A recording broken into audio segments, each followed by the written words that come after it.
In this problem, we will look at how to multiply two rational functions. So we are asked to find a function r of x, and r of x will equal the product of f of x times g of x.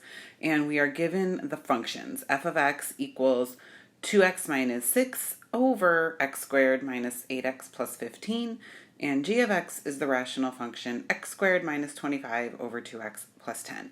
Now, when we multiply these rational functions, we're going to follow the same steps that we followed when we multiplied rational expressions. Okay, so since we're multiplying two rational functions, that means we want to find the product or multiply the f of x function times the g of x function. Let's start with the first step, which is to factor each numerator and denominator completely. So I'm going to start by factoring the numerator and denominator of f of x. So the numerator is 2x minus 6, so there's a GCF of 2, so it factors to 2 times the quantity x minus 3. In the denominator, I have to multiply to positive 15 and add up to negative 8. So my binomials are x minus 3 times x minus 5. Now let's factor g of x.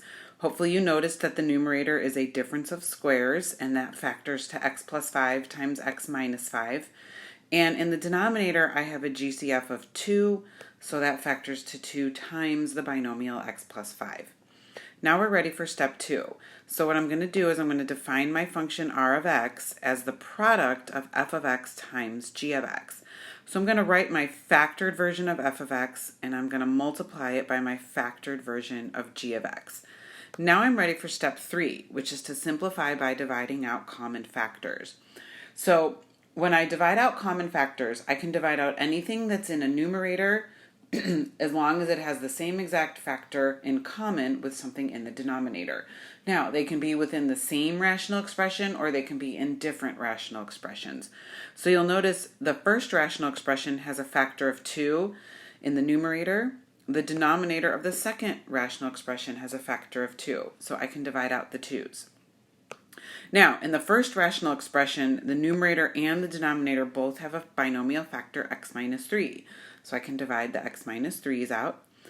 Now, when I look at the x plus 5 in the g of x function, there's a numerator x plus 5, and there's also a denominator x plus 5. So that's a common factor I can divide out.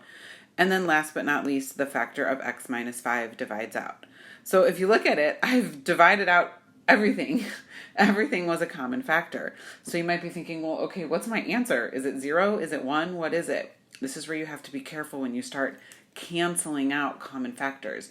You have to remember that when we're dividing a numerator factor by its common factor in the denominator, we're dividing to 1 basically. Anything divided by itself equals 1. So when I divided 2 by 2, it left a 1 behind. When I divided x minus 3 by x minus 3, it left a 1 behind. When I divided x plus 5 by x plus 5, it left behind 1. And you guessed it, x minus 5 divided by x minus 5 is also 1. So really, my r of x function is now just the product of 1 times 1. So r of x is just equal to 1. So for our purposes in this intermediate algebra course, we would stop right there and we would just say r of x equals 1. As you progress into further math courses such as college algebra, you will also need to write the domain of your new function, which is a result of multiplying two rational functions together.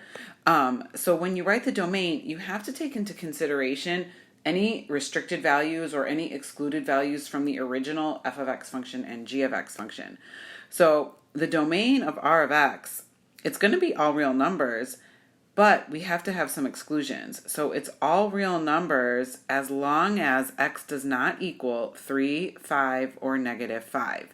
Now, let's make sure we understand why we have to exclude those 3 values. So if we go and if we look at the denominators of our original f of x function and our original g of x function, in the f of x function, the denominator had a binomial x minus 3. So we have to exclude the value 3 so as not to make the denominator 0. It also contained the binomial x minus 5, so we'd have to exclude the x value of 5 because that would cause the denominator to be 0. And in the g of x function, we would need to exclude the value x equals negative 5 because of the binomial x plus 5. So that's why we have those 3 restricted values. I hope this helped you learn how to multiply rational functions.